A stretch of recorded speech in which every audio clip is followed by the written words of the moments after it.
Once again, I'm sorry, folks, but welcome to the Scumdogs kennel. My stream keeps going down. I'm going to try again to get this stream out. So come along with me and I'll. Once Well, again, I'm sorry, folks, but welcome to. that was me checking to make sure I am streaming on YouTube. Let's go and look at my artwork for my own upcoming graphic novel, Scumdogs, before I show you before we start streaming about impossible technology no one can understand how it exists or why people think it exists. So let's go look at my artwork. Here is the extreme cover for my comic book Scumdogs. This cover I did to harken back to the comic books of yesteryear, the comics that we used to love.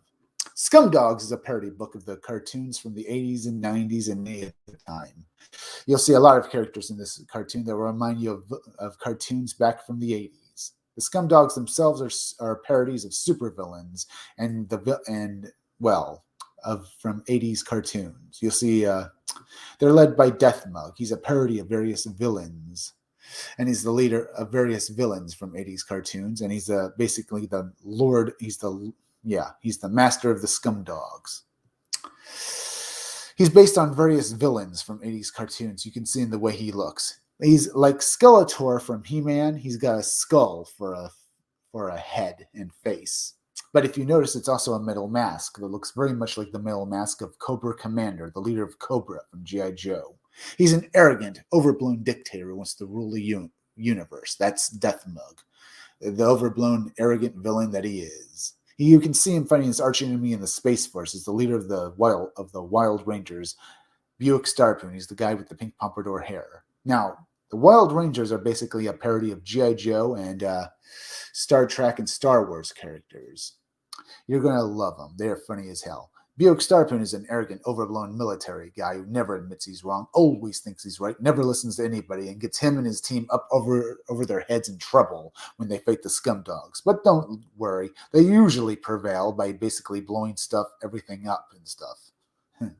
So there's those kinds of morons.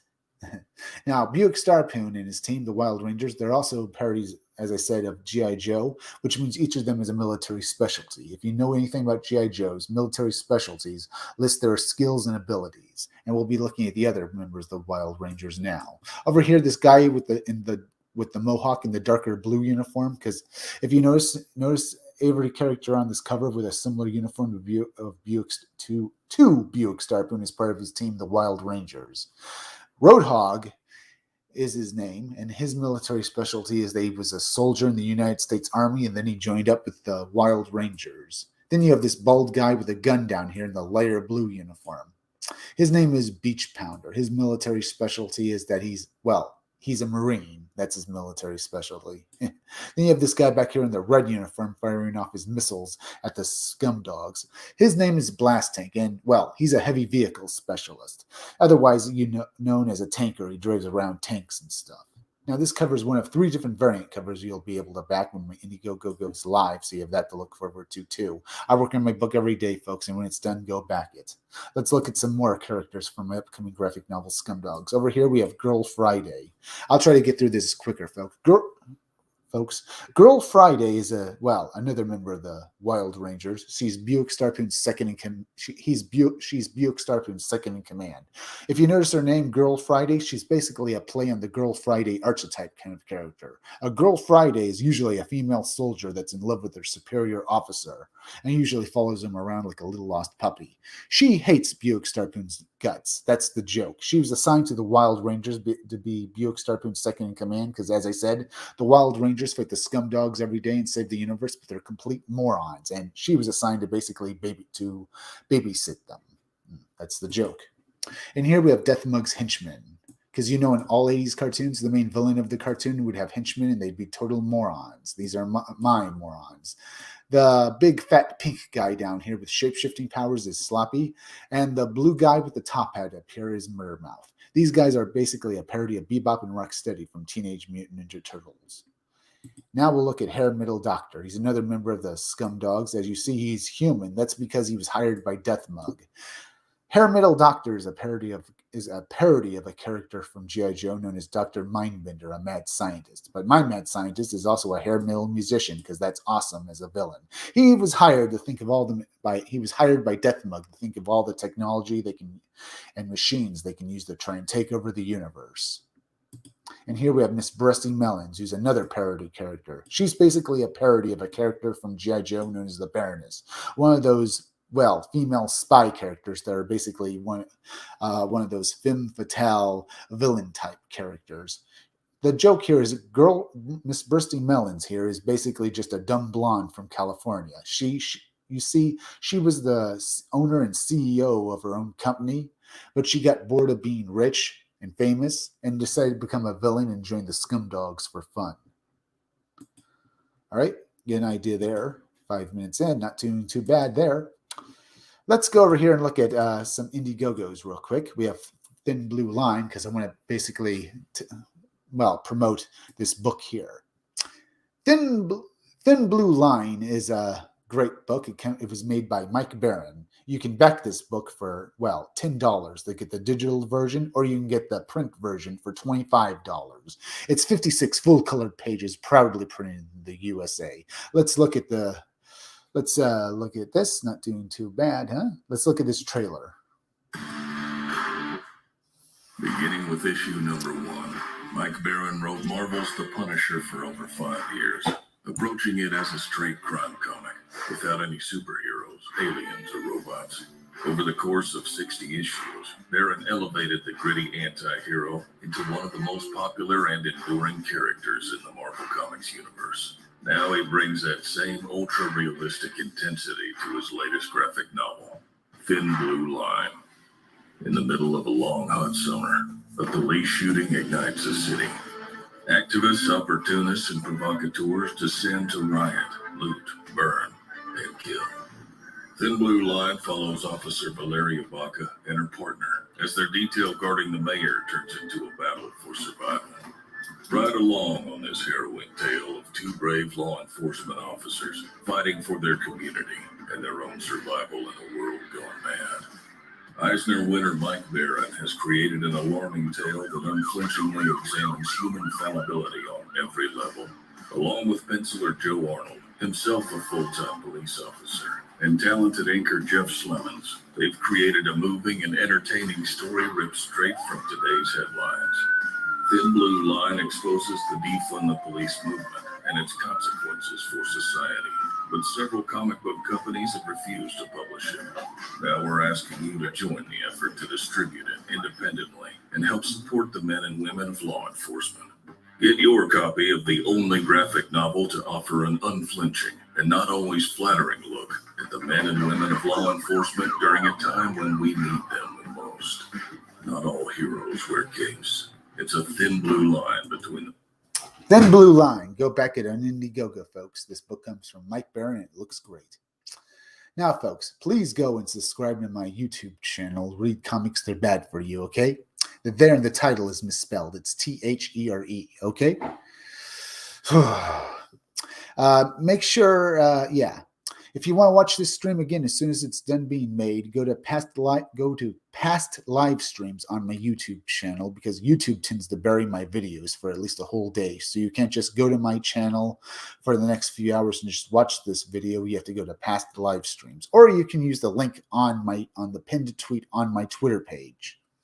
This, no matter what, will take you directly to this video. So, and you go to @777 MegaChris1. That's @777 MegaChris1. As well as, remember, hit that like button for me because it helps me fight the algorithm. Hit that bell as well, and make sure to hit that notification bells. Make sure to hit the part of the notification bell that will give you all future notifications. And please share this video out on Twitter and Facebook. Sorry about having to redo this stuff over and over again, trying to get this video out. But I figured I figure I have to do this over again. But hey, we're 9 minutes in, and we've got Pirate Queen here. We can look at real quick. Pirate Queen is another great book. You can back it for $25. You have 3 different covers you can back: cover A, cover B, and cover C. You can also back a Keisha action figure of the main character as well for $10. This book will only cost you $25 to back it. So let's look at this trailer real quick. Dive into adventure with the Pirate Queen. Plunge your sword deep into that pirate booty. Stare in awe of that magnificent pirate chest. The Pirate Queen races across the universe in another all-out, action-packed galactic adventure. Don't miss out. That was The Pirate Queen. You go back this book. You can back it for, it comes from Mandy Summers. You can back it for $25. It's up on Indiegogo, folks. Now let's go over here and look at Impossible Technology. Impossible Technology. Technology that doesn't make sense. Does the United States Army hoard this kind of technology? Do we actually have the technology to go to space, to go to the moon or beyond that? Do we have faster than light technology? That's the kind of, as well as other stories about this kind of stuff. Those are the kind of stories we're going to be looking at tonight. So come along with me and have some fun, folks. Sit back and enjoy the show. We'll start off with China's hypersonic glider may have fired mysteriously impossible missile. We'll be looking at this article first, folks. Let's look at it. All right. The U.S. Department of Defense appeared to be shocked in the summer and fall when it detected 2 tests by China's military hypersonic missiles circling the globe in low Earth orbit at 5 times the speed of sound before heading to their alleged target. You'd better sit down for this, especially if you work for the Pentagon. These tests of fractional orbital bombardment hypersonic glide vehicles just got worse. A new report says the test in July, showed the vehicle itself may not have been the weapon. The hypersonic glider vehicle fired a projectile at 5 times the speed of sound, something thought to be impossible. Experts at DARPA, the Pentagon's advanced research agency, remain unsure how China managed to fire. The experts at DARPA don't understand this. Yeah, as I read that again, the experts at DARPA, the Pentagon's advanced research agency, remain unsure how China managed to fire countermeasures from a vehicle traveling at hypersonic speeds, said the people familiar with details. Yeah, but don't fret, folks. It looks, if China and Russia are hoarding this kind of technology, I think America has even far more advanced technology that they're not sharing with the public either. This is just something this is just China basically showing us that they have this kind of technology. They're showing their hand because they're worried that, well, have you remember the Tic Tacs? A lot of people think those Tic Tacs are our technology and they're far more advanced than anything else. China is showing that they have the technology like this too, that they have nothing on the Tic Tacs. Maybe they're just scared that if the Tic Tacs are ours, then that proves that this technology that they just showed here is nothing compared to that. But they're just showing their hand here trying to try and scare us, to make us think that yes, they're dangerous, that they have this kind of technology. But don't be scared, folks. Don't put America down. We might have this. We might have far more. We probably do have far more advanced technology than this. And it's very stupid for China to show their hand like this. So do not be worried. Let's see. Let's get back to this article, okay, folks? People familiar with details of the demonstration. Military experts have been, those guys have been poring over data related to the test to understand how China mastered the technology. They are also debating the purpose of the projectile, which was fired by the hypersonic vehicle with no obvious target of its own. Before plunging into water. Before it plunged into the ocean, into the lake. And you get the idea. They have this kind of technology. They're showing it off. They want to scare us, folks. We should be worried, but do not just drop down in fright. America is America, and we will not go down. And we probably have more advanced technology than this. All right? You get the idea? Yeah. Let's go a bit. Let's get into this. The Financial Times revealed that Pentagon scientists don't know what the projectile was. It could have been an air-to-air missile or possibly a defense or decoy system to protect the primary hypersonic missile, while the National Security Council says it has a concern about military capabilities that the People's Republic of China continues to pursue. The Chinese embassy said it was not aware of the missile test and pointed the finger back at the U.S., as it did after one of the alleged tests accusing the U.S. of deploying secret weapons in space like the X-37B space plane. That could be as well. This could be our own technology. Maybe we ourselves are running some sort of test, but well, I don't know. People are worried that China has this kind of technology. It could very well be that this could be our technology, and somehow we're running a test over in China. Maybe we're trying to spook them because this is what they're accusing us of. But don't think that. But don't be too thinking about one way or the other. If this technology exists, make sure that America itself. Know that America probably has far more advanced technology than this. At least we can. That's what I pretty much think here.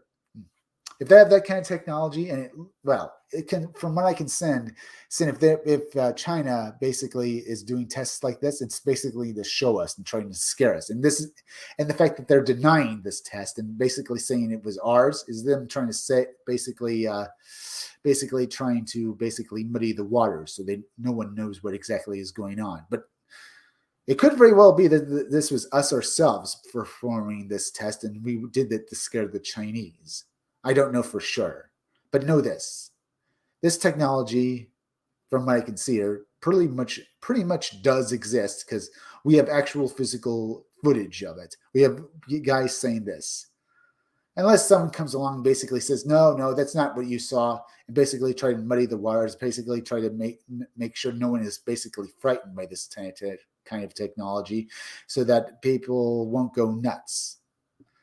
I wouldn't be surprised if they try to deny it, but you can't really deny this because this looks like this test happened. This test did happen in China, and it looks dangerous, doesn't it, folks? I have to say that. How are you enjoying yourselves, folks? Leave me a few chats. What do you think about this technology? Do you think it looks dangerous? As we get back to this article, the website Warzone has been on top of this story and cautions that neither the hypersonic glider nor the object it fired have been positively identified as missiles. So we don't know if this is our technology or their technology. It might be someone else's. As we get back to, I'm going to get back to this article now. However, it strongly resembles a reusable vehicle with the ability to carry and deploy a payload that could be nuclear.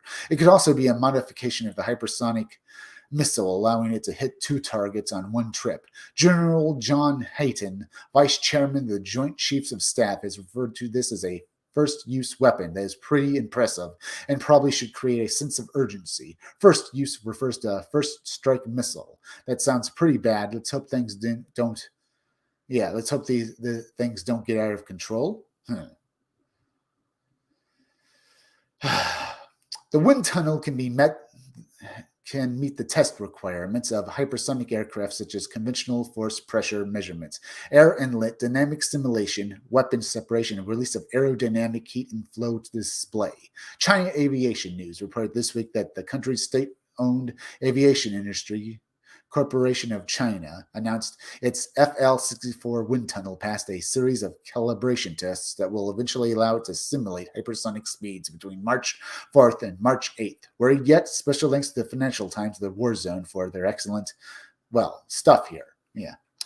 Okay, this looks interesting, huh, folks? This is an impossible technology. Maybe we should look a bit more into it, huh? Read a few more about stories about this, but it is definitely out there. This kind of impossible technology. A missile going faster than sound fired another missile going 5 times faster than sound at impossible angles and stuff like that, which should not actually happen. Mainly because if you fire a missile going that speed, it should basically cause the missile to basically go off course and not basically be sustainable. But no, at least that's what I think, right? No, this missile fired it directly off, and even though it was going at supersonic speed, the missile just fired straight. It should probably have just screwed up somehow. So you get the idea. This is amazing, isn't it, folks? Very, very bizarre. And wow, look at this. That is wow. What do you think about that? I find this entertaining as hell. Do you think this do you think this technology is anyone's? Do you think it's theirs, or do you think it's ours? If this is another party, could this possibly be somehow alien technology? Because we don't understand how it did this, and this was a physical object that was observed. And as I said, no one basically has come out basically denying this was something that something else. No, either this is ours or theirs. If it's theirs, it means that they have this kind of technology and they're denying it basically to cover up their tracks. But they did go out and do this to basically tip their hand, probably because they're worried that the Tic Tac technology, that if it exists, it's basically far more advanced than anything they have, even this. And they're worried that we have this more advanced technology than in this. But then again, there could be that this is a third party no one understands. Maybe it's something from a breakaway civilization. Maybe some people out there have this kind of technology, and they want others to know that they have this kind of technology.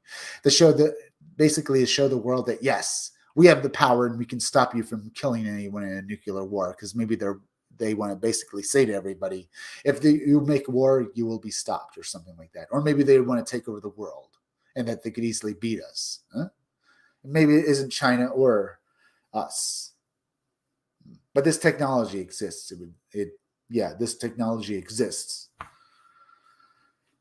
And that's horrifying, isn't it, folks? Leave me a few chats. I want to hear your ideas on this, because I have no idea how this happened. You hear about the Tic Tac and how it flew in like that. And yes, if you notice how it does that kind of technology is beyond anything we have. But here we have another story. People have observed this, and this technology doesn't follow any of the laws of physics. So maybe it's a sign of a UFO? Not really. This was definitely coming from an actual missile that was observed. We know what it was, but fired another missile going at supersonic speed. That missile probably should have just, as soon as it was fired, it should have gone off course and not flown straight. Because we're talking about something, one object going at hypersonic speeds, and then it does the impossible by firing a missile that flew straight and did not go off course out of it. Maybe I'm wrong about this, but from what I can understand, that missile probably shouldn't have been able to fire like that. At the very least, it should have probably gone off course and maybe even hit the ground or something, or just basically malfunctioned. But yet we have something like this. It just flew straight as it was flying. So I don't know what this means, folks. Well, I know that it means this technology exists. I know that much. That's amazing. But I don't know who actually has this technology. Does that mean we have more advanced technology than this? Is basically this China basically trying to scare us, or is this us, or is this something else? Because I think there's a good chance we have more advanced technology than ourselves have more advanced technology than possibly this, and no one actually, but they're keeping it top secret because they don't want people to know. And if China is basically running a test like this, it's almost to say that, yes, we have this kind of technology. You do not scare us, America, because they're frightened that we have something far more advanced than that. Feel free to leave me a few chats, as I said before, folks. I want to know your ideas on this. How can this be?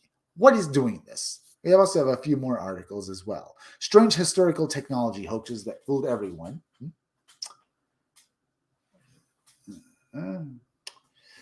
Let's see, like this. We also have William Shatner says Kirk's technology is getting close.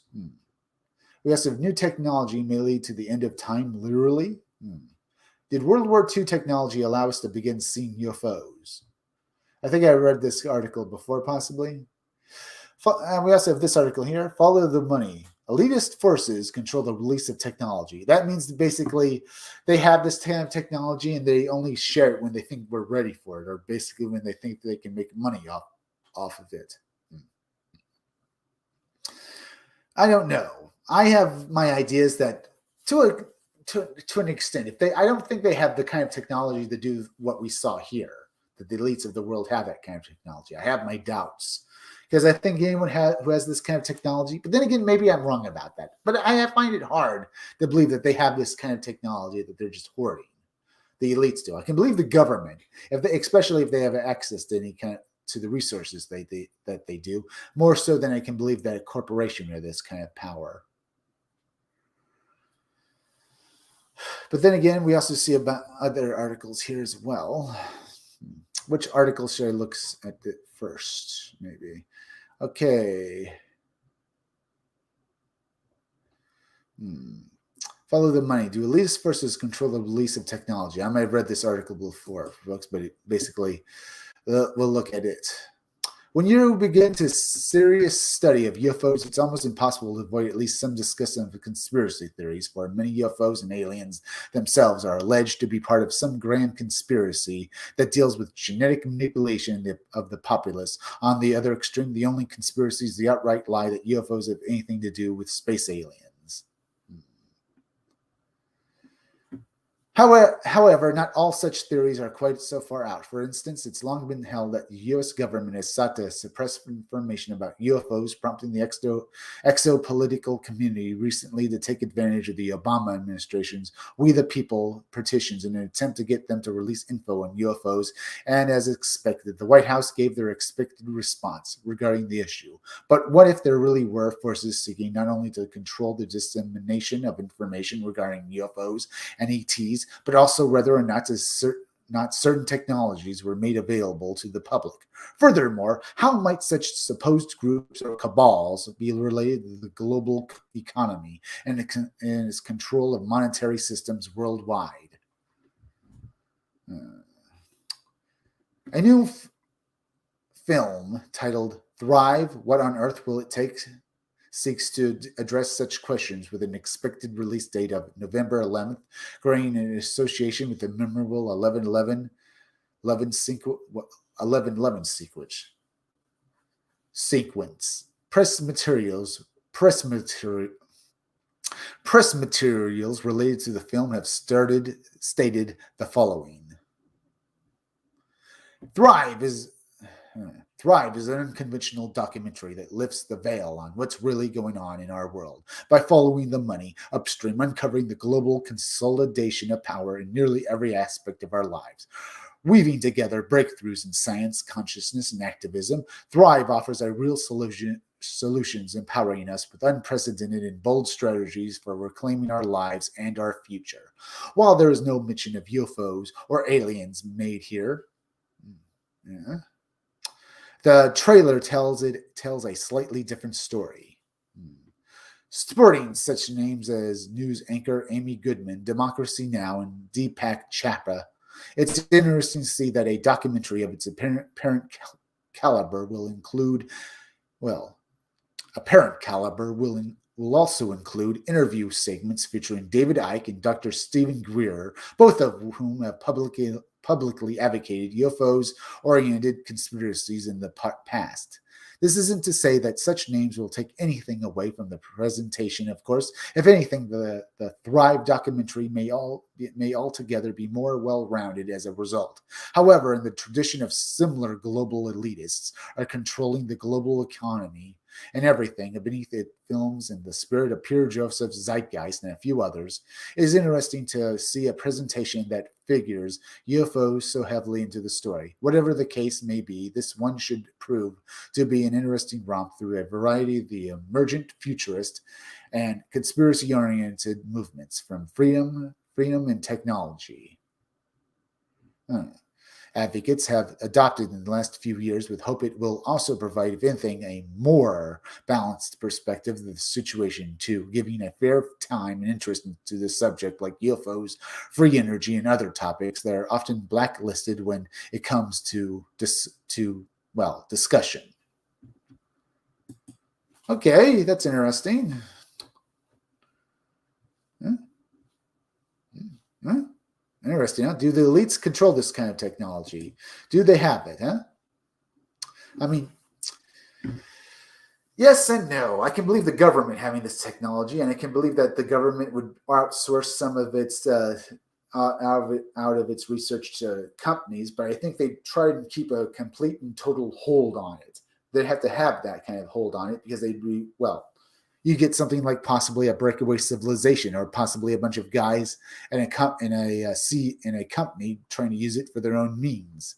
And that sounds scary that like a CEO or something like that, or a company would have something like faster than light technology, and I don't think it would be very good, especially if they had technology like bioengineering.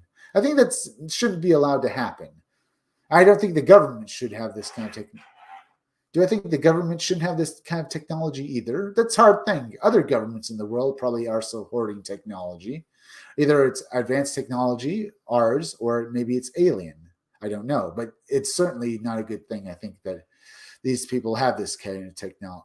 Well, or should I say, I don't think these people should be allowed to have this kind of technology, especially companies, especially what you see with the company, with people in these companies behaving.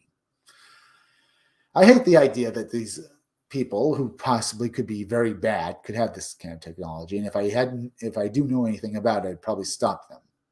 We have this article here. Did World War II technology allow us to begin seeing UFOs? I talked about this story as well, folks. Could be. Let me go back over here real quick. It's like this. Mysterious magnetic anomaly discovered at New Mexico meteor impact site. Paranormal energy suckers of the terrible and sinister kind. Go look at that. But right now, I think I'll go back over here. I did say I was going to look at O parts, folks. That's basically out of place artifacts. O parts. I've looked at this story before. Humans may be able to regrow lost body parts. Cryptozoology, ghost hunting, all parts of one bigger mystery. 12-year-old old boy builds working nuclear fusion reactor with parts from eBay. Oh, that's interesting. I might have to look at that. That's kind of an impossible technology. Maybe I'll look at this right now. Huh? Let's see about this. Ready to feel a bit useless? A boy from Memphis, Tennessee has apparently become the youngest person to ever build a fusion reactor. I think I remember hearing about this story.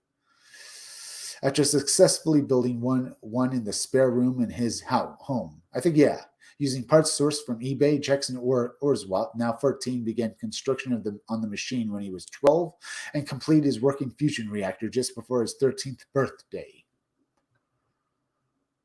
Jackson Oswalt says that after reading a story of another boy, Tyler Wilson, who grabbed headlines when he built a working reactor at age 14, he wanted to beat his record, so he did. With his parents' financial backing and a self-taught course in nuclear engineering, Jackson Oswalt built a small working fusion reactor that has apparently been verified by nuclear engineers. The machine works by running 50,000 volts of electricity through deuterium gas to force the deuterium atoms together, similar to the process that powers the sun. Despite their admittedly limited understanding of what their son was working on, his parents provided financial support to the tune of $8,000 to $10,000 for parts that Jackson bought off of eBay. According to Jackson, finding the components was fairly straightforward. The start of the process was just learning about what other people had done with their fusion reactors. And after that, I assembled a list of parts I needed. I got those parts off eBay primarily, and then oftentimes the parts that I managed to scrounge off of eBay weren't exactly what I needed, so I'd have to modify them to be able to do what I needed to do for the project. Yeah. The process of building the reactor was unsurprisingly a bit more complicated. There isn't a nuclear fusion for young engineers guidebook just yet, so according to Jackson, the process involved a lot of trial and error in consulting the Open Source Fusion Research Consortium, forum for amateur physicists and budding mad scientists trying to construct reactors of their own. Jackson Oswalt says that once he began thinking tinkering, the pieces began to fall into place. After a while, it became pretty simple to realize how it all worked together. But at the start, it was definitely figuring out one aspect of it, memorizing what that actually meant, and then moving on to a different aspect of it. Eventually, all those pieces of the puzzle came together to make a good project. His father, Chris Oswalt, says that although he doesn't know anything about how a fusion reactor works, he knew it was likely a pretty dangerous project and made sure his son consulted with experts to avoid electrocution, radiation poisoning, or any other potential hazards involved nuclear reactors. Jackson Oswalt's results were verified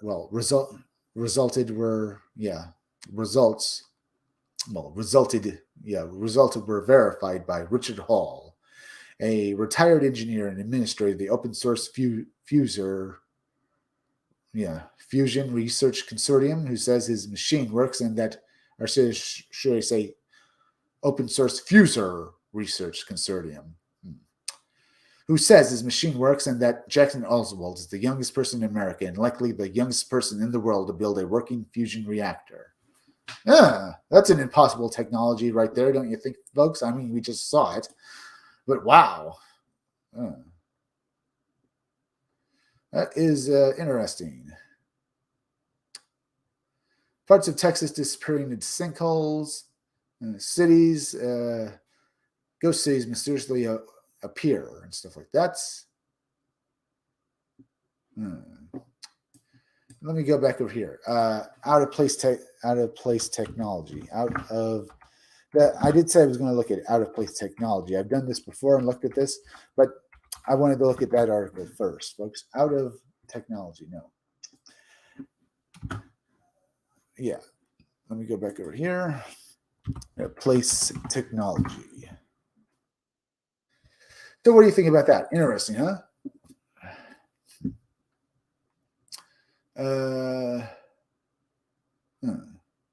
Yeah, but so what do you think about that, folks? It does sound interesting. And does that kind of technology exist?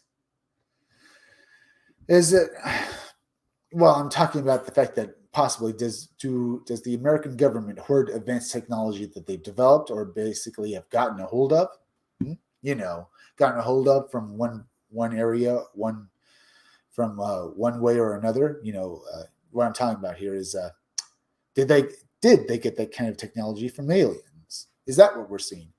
Is that what's possible? Because we've recently seen with what's happened recently with various technologies that such weird things do happen with a boy building his own nuclear reactor, and with what's happened with in China with this missile firing another missile that basically goes against physics, as well as the Tic Tac. We know, as well as Tic Tacs. We know this stuff exists because the missile test.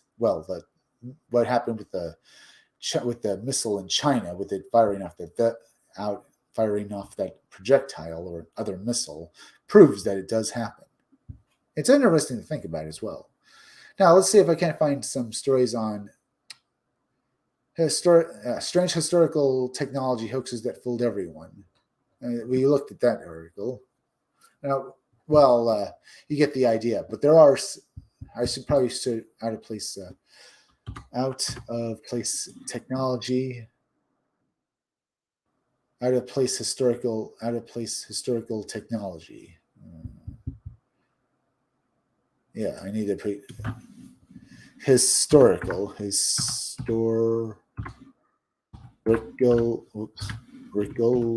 I think did I spell that right? Or what? Let me go down here. There should be article.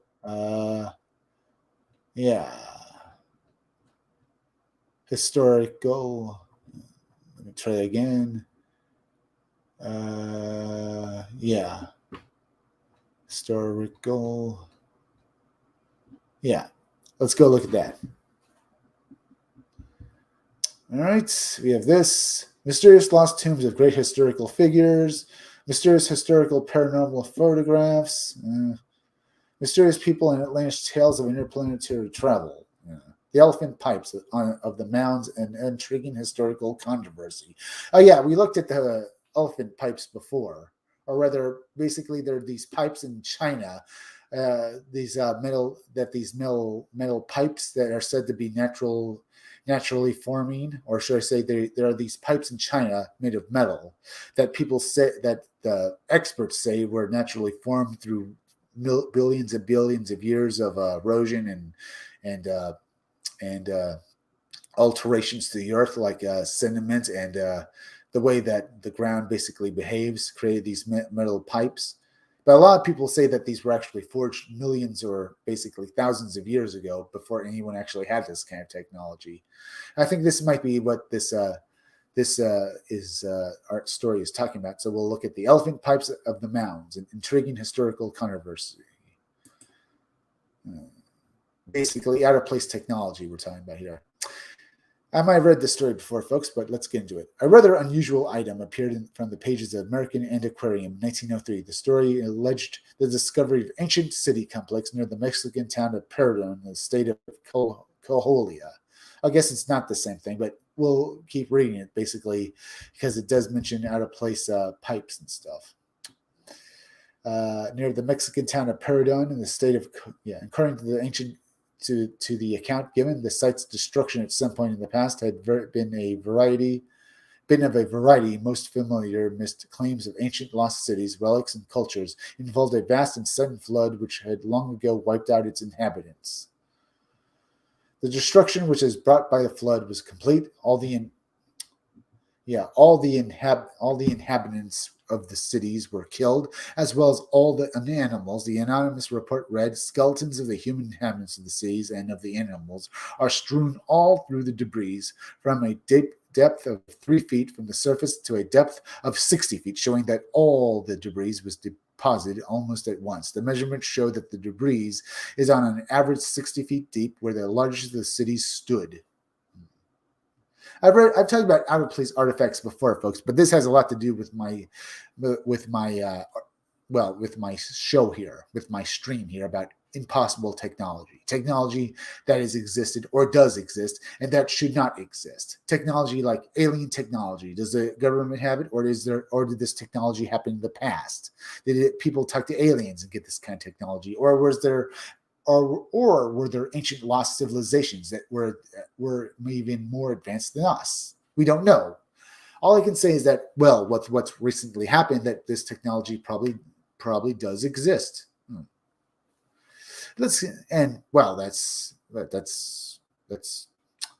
That is very enlightening. Let's get back to this article now, folks. However, in the instance of the recurrence of the ancient flood motif isn't the most unusual feature. Indeed, a most remarkable, if not wholly implausible, discovery of the alleged site involved animal remains, some of which belong to a particularly large variety of fauna whose presence would have been strangely out of place, to say the least. Most remarkable of the minor finds that have been made at Perodon is that the remains of elephants, never before in the history of Mexico has been assertioned positively that elephants were ever in the surface of the ancient inhabitants. The remains of the elephants that have been found at Perodon show plainly that the inhabitants of the buried cities made elephants work for them. Elephants were as much in evidence in the cities as horses. Upon many of the tusks that have been found were rings of silver. Most of the tusks encountered so far have an average length for grown elephants of 3 feet and an average diameter at the roots of 6 inches, judging from the remains of the elephants. So far unearthed, the animals were about 10 feet in height and 16 to 18 feet in length, different very little from those in present in existence. The account related here, while entertaining, gives us little in the way of reliable facts or details. In likelihood, it had been a purely sensational piece, perhaps something conjured up by one of the numerous liars' clubs that's operated around the turn of the last century. However, to count it as the only allegation linking elephants, or at the very least knowledge of them in the New World or to pre-Columbian times, would be a lie, would be not basically accurate, would not be accurate. A more perplexing item involved the unusual elephants tying affairs in the Americas comes to us from 1872 when a farmer in Iowa named Peter Mayer came upon a most unusual looking carved smoking pipe. Odd but not unrecognizable, for the identity of the carved animal on the pipe could hardly have been anything but an elephant.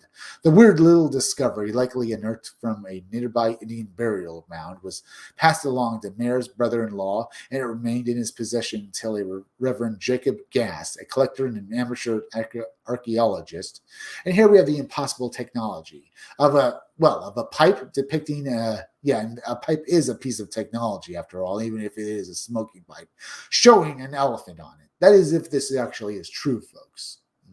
This could be, as I said, this could be a hoax, but you get the idea. Something impossible, like an elephant being on a piece of pipe or something like that, or on a wall. How would anyone know about that, or a piece of technology that shouldn't exist in the past being found? These are the kind of stories I'm talking about and having some fun with. Let's get back to this article. With Iowa's Davenport Academy of Natural Sciences learned of, Jacob, brother-in-law, this brother-in-law remained in possession until a Reverend Jacob Gass, a collector and amateur archaeologist with Iowa's Davenport Academy of Natural Sciences, learned of the piece and attempted to purchase it. While he was unable to obtain the piece from Mayer's brother-in-law, Gass was at least allowed to examine the pipe and even make castings and photographs of it, which were substantially shared with the Davenport Academy. The obvious question here is why the pipe, if made by the inhabitants of North America in ancient times, would have depicted an elephant. There are only two varieties of modern elephants. The African elephant, which resides in Central and West Africa, and the Asian elephant, found in Nepal, India, and parts of Southeast Asia. With the geographic limitations, the fact that ancient North American Indians would have known about these creatures would indeed be puzzling, unless the object, or at least knowledge of the creatures, had indeed come from elsewhere. Another theory about the curious elephant pipe had been that, rather than a modern elephant, it might depict a mammoth. While most mammoths had already become extinct around 10,000 years ago, a small group of survivors did persist off the northern coast of eastern Siberia until as recently as 3,600 years ago on a small area of land called Wrangel Island. The mastodon theory, in relation to Mayer's curious pipe, was proposed by R.J. Ferguson in an 1879 issue of American Antiquarian, where he asserted that elephant pipes and carvings should not be condemned, merely because of an impression still prevalent that the mastodon was a creature of an earlier geological epoch. Then the recent, this is but a half the truth. He also shared the forests of the present with the fauna of historic times. A subsequent report was published by William Pratt, then president of the Davenport Academy of Natural Sciences, which appeared in American Naturalist. The Davenport Academy, where at the time one of the Davenport Academy, where at the time one of the premier organizations of the United States dealing with antiquities during the transitional period between amateur and professional stages of archaeology in America, and at times also a source of dubious materials, as we will see a bit later. Pratt's report further details the elephant pipes as follows. They were a people entirely distinct from the North American Indian.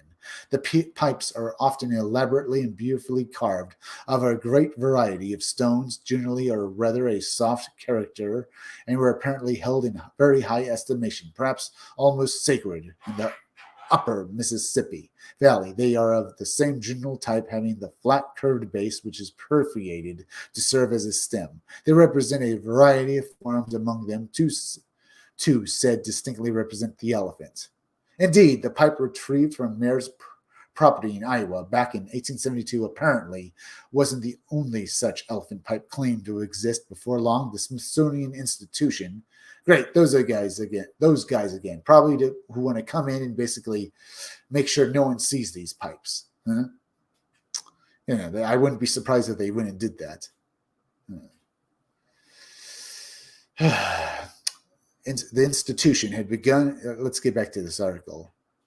The institution had begun to weigh in on the subject, including a modest passage on the curious elephant pipes in 1899, a publication titled Pipes and Smoking Customs of the American Aborigines, based on material in the U.S. National Museum, authored by Joseph D. McGuire. The report offers a further commentary on the pair of pipes discussed by Pratt in his Davenport Academy report. That is odd. Very, very entertaining, I have to say.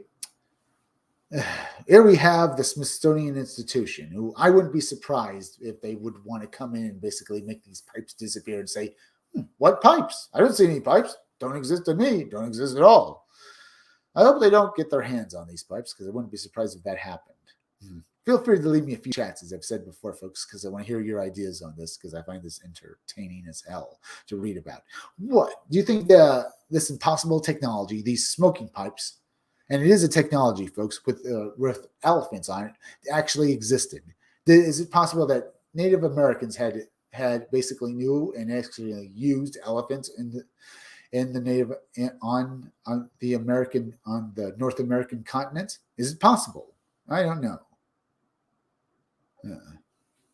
But let's read some more now. The Davenport Academy of Natural Sciences, two pipes that have been found in a mound in Muscatine County, Iowa, by some Germans, one of which represents a bear, other elephant.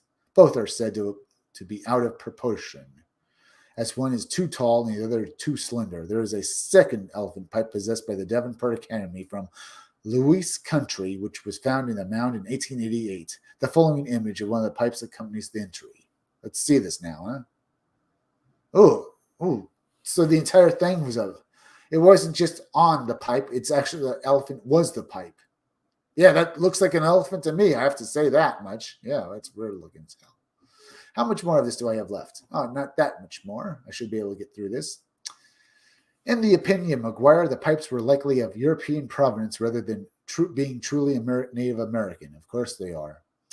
The tool marks an object and technology generally of the mound builders appear to have been a little considered. The finding of worked silver in mound number 8 and a silver cross either in this mound or in one near it, as recorded by Squire and Davis on the finding so commonly in remains of the mound period, objects of European manufacture, all raised a suspicion almost amounting to conviction that the pipes were contemporaries with the early whites, probably the French. The two elephants suggest, of course, an acquaintance with the animal, and unless the Indian can be shown to have known the beast before the European invasion, which with our present evidence seems improbable, the natural inference would be that this knowledge came from the whites, who we do know were well acquainted with the elephant, and as a consequence that the pipes were made after the Europeans coming to this country. As this statement illustrates, this was not to say that the pipes had become from some place in Europe, France, or otherwise in pre-Columbian times, but rather that the pipes were from much later times and hence could not be linked directly to the mound builders themselves. To put things in context, a bit of underlying this debate had been at the time something of a rivalry between the institutions, the existing Davenport Academy of Natural Science, as well as the Smithsonian Institute, who were effectively still new kids on the block, though leading the study of archaeology in a much more scientific direction than its rivals had been doing. Ultimately, the Smithsonian camp would win out the broader argument over the antiquity of the mounds, as well as the speculations that raged at that time over who their builders were. Well, the Smithsonian, great. That's because they probably had more money than anyone else. Jeez. They had. That sounds sad, huh? They probably had more money, or the U.S. government helped the Smithsonian, helping them bury this story, making it seem like these pipes that were out of place were nothing more than just from Europe and stuff. Were just European. Have a care, folks. Don't think that that's impossible either, but I wouldn't put it past the government to try and bury such things. It basically becomes a problem for them. Hate that idea. Well, I hate that they would do that. Let's get back to this article. As well as speculations that raged at the time over who their builders, as well as speculations that raged at the time over who their builders were. Well, the Smithsonian, we're talking about the mounds here, where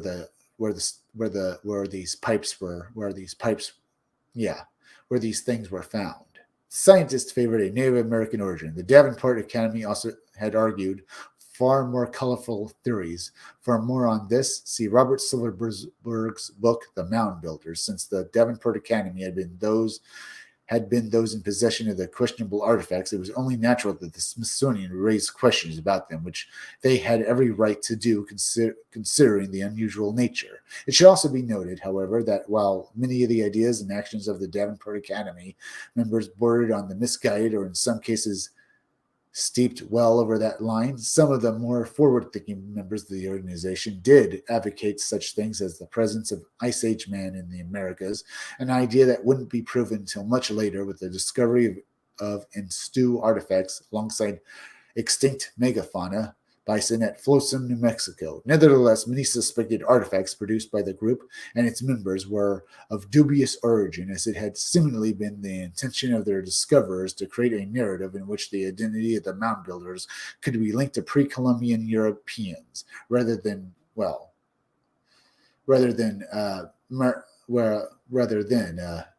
Indians or Native Americans, natives and stuff. Hence, the various artifacts purportedly indicative of such old world heritage became highly suspect. Chief among those had been the famous Davenport tablets, which, according to the University of Iowa Professor Marshall McCuskick, were in likelihood modified roofing tiles that were surreptitiously placed in a mound, possibly by envious colleagues of Reverend Gass. That's right, the same man who discovered the first of the alleged elephant pipes. Whether Gass had been in on the joke or not remains in question, although McCuskick asserts that foul play seems likely, as outlined in his books The Davenport Conspiracy and its sequel, The Davenport Conspiracy Revisited, in which the author tends to favor the envious colleagues theory. As for the elephant pipes, there seems to be little further questions regarding their likely dubiousness, although what would entail if they were ever authenticated is interesting to speculate. As noted in Brian Swedek in 2009 article over his science blogs, the elephant pipes were surely hoaxes, but they make me wonder what Native Americans would have created if they had seen the lumbering behemoths in life. While many over the years have clung to the mastodon theory of their appearance, admittedly the characteristics of the animals depicted in the pipes more closely resemble modern elephants than extinct megafauna varieties. Thus, if these items ever were proven, the very most they might suggest would be evidence of pre-Columbian exchanges and travel between the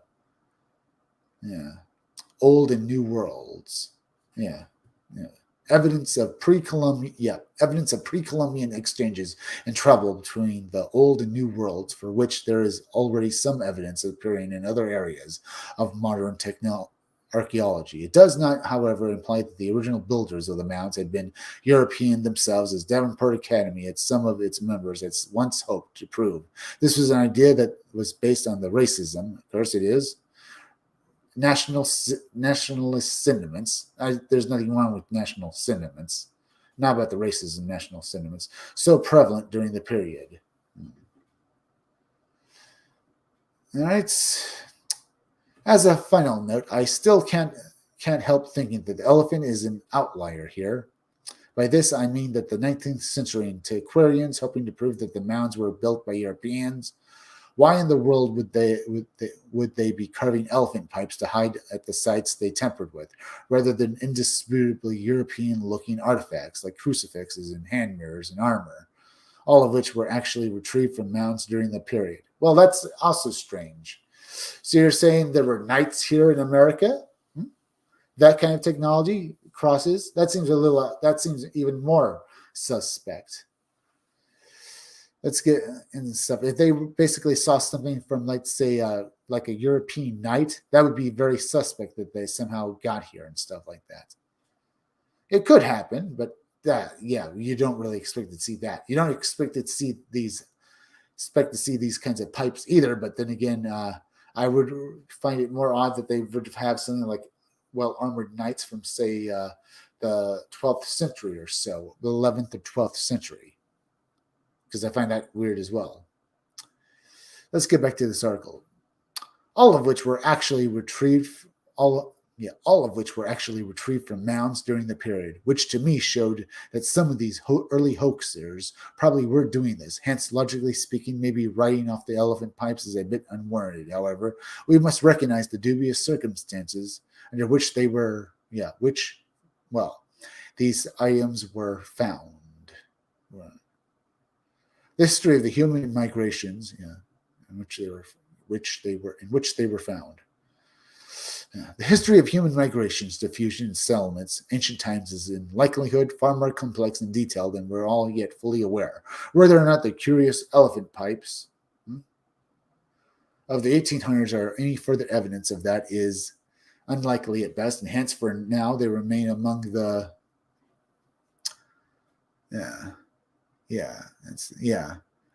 the many curiosities and controversies that appear in the footnotes of the past. Okay, we looked at this. Now, this is an O part itself. It does say that, this gives an idea, out of place technology like pipes and other stuff like nuts and bolts, or maybe wiring and that sort of thing. Those kind of things found in either burial mounds or in quarries. You get the idea about that. I'm glad I read this article to you folks. But there are other such articles as well, so you get an idea. Couldn't find think more about this, but you get the idea about that. Strange historical technology hoaxes that fooled everyone. I'll probably skip that article and stuff like that. But you get a few other articles here, but you get an idea of what we were talking about tonight.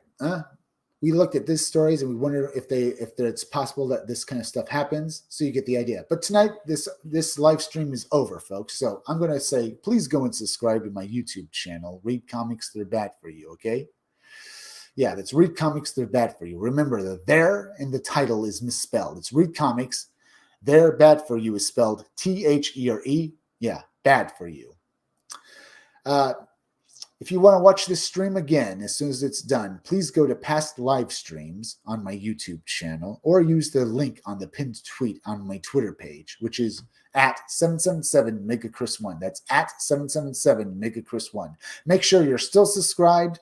Leave some comments down below. Hit that like button because it helps me fight the algorithm, okay? Yeah, it helps me fight the algorithm.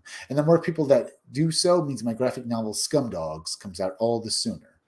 Let's see. Hit that bell for notifications and make sure to hit the part of the notification bell that will give you all featured notifications. And please share this video out. Remember, folks, go and subscribe to the YouTube channel. Yeah. Go and subscribe to the YouTube channels Stitched Together Pics, Robot Co-op, and Creepy Little Book. That's Stitched Together Pics, Robot Co-op, and Creepy Little Book.